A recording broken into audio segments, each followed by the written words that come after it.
कई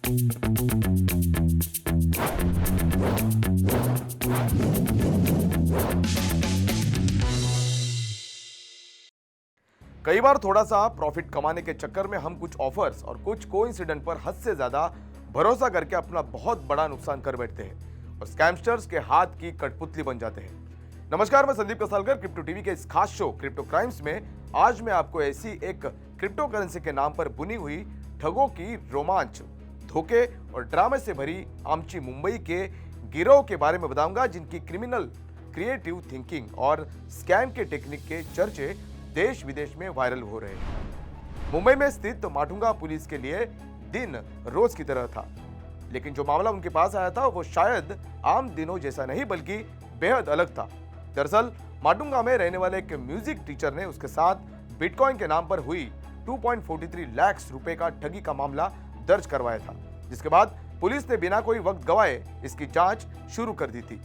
हालांकि इसे सुलझाना इतना आसान नहीं था, लेकिन कहते हैं ना, जहां चाह होती है वही राह होती है। और वो दिन भी आ गया जब पुलिस ने कई महीनों की मेहनत के बाद मोहम्मद जाबिर नाम के 31 वर्षीय शख्स को धर दबोचा। बता दें कि मोहम्मद जाबिर वही ठग था जो लोगों को बिटकॉइन में इन्वेस्टमेंट करने के नाम पर लाखों के ही नहीं बल्कि करोड़ों का चूना लगा रहा था।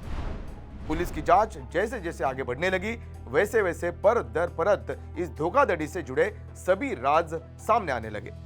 पुलिस को छानबीन से पता चला कि बिटकॉइन के नाम से एक गिरोह लोगों को ठग रहा था और इस तरह से उन्होंने एक दो नहीं बल्कि कुल 250 से भी ज्यादा लोगों को अपना शिकार बनाते हुए 200 करोड़ की ठगी को अंजाम दिया था।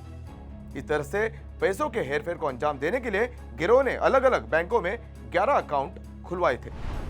अब आप सोच रहे होंगे कि आखिर किस तरह से ठगों का यह गिरोह लोगों को अपना निशाना बनाता था।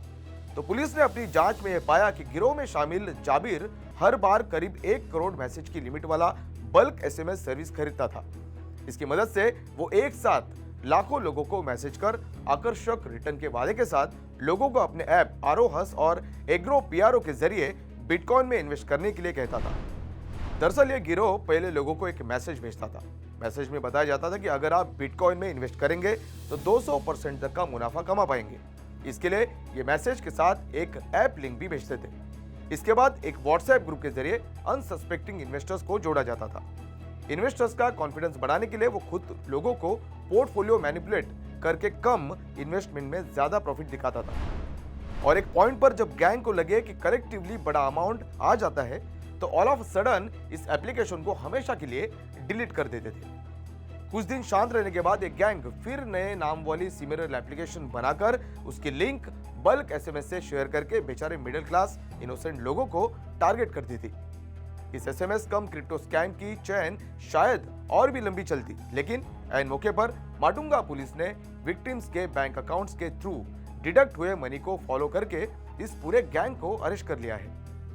इस पूरे मामले पर बात करते हुए माटुंगा पुलिस के वरिष्ठ पुलिस निरीक्षक दीपक चौहान ने बताया कि बैंक खातों में से एक के स्टेटमेंट से पता चलता है कि उसने अक्टूबर और फरवरी के बीच बिटकॉइन में इन्वेस्ट करने के लिए लोगों को धोखा देकर 200 करोड़ रुपए कमाए। जांच में यह भी पता चला कि यह गैंग जुलाई 2021 से सक्रिय था। होपफुली लीगल प्रोसीडिंग्स के बाद विक्टिम को उनके पैसे मिल जाएंगे। अब जो मैं आपको बताने जा रहा हूं, आप उसे ध्यान से समझिए और सतर्क हो जाइए।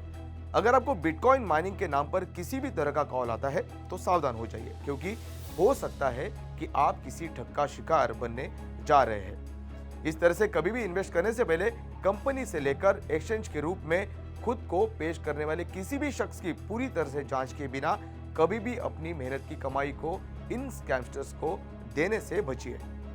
सिर्फ कॉल से नहीं, लेकिन व्हाट्सएप, टेक्स्ट मैसेज या मेल से आने वाली किसी भी प्रकार की क्विक प्रॉफिट स्कीम से आप जितना दूर रहेंगे, आप फाइनेंशियली उतने ही सेफ रहेंगे। ऐसे में हाल के लिए बस इतना ही। ऐसे ही स्कैम और स्कैमर्स की क्राइम कुंडली से जुड़ी खबरों के साथ मैं संदीप कसालकर आपसे फिर मिलूंगा। तब तक के लिए कीप वॉचिंग क्रिप्टो टीवी।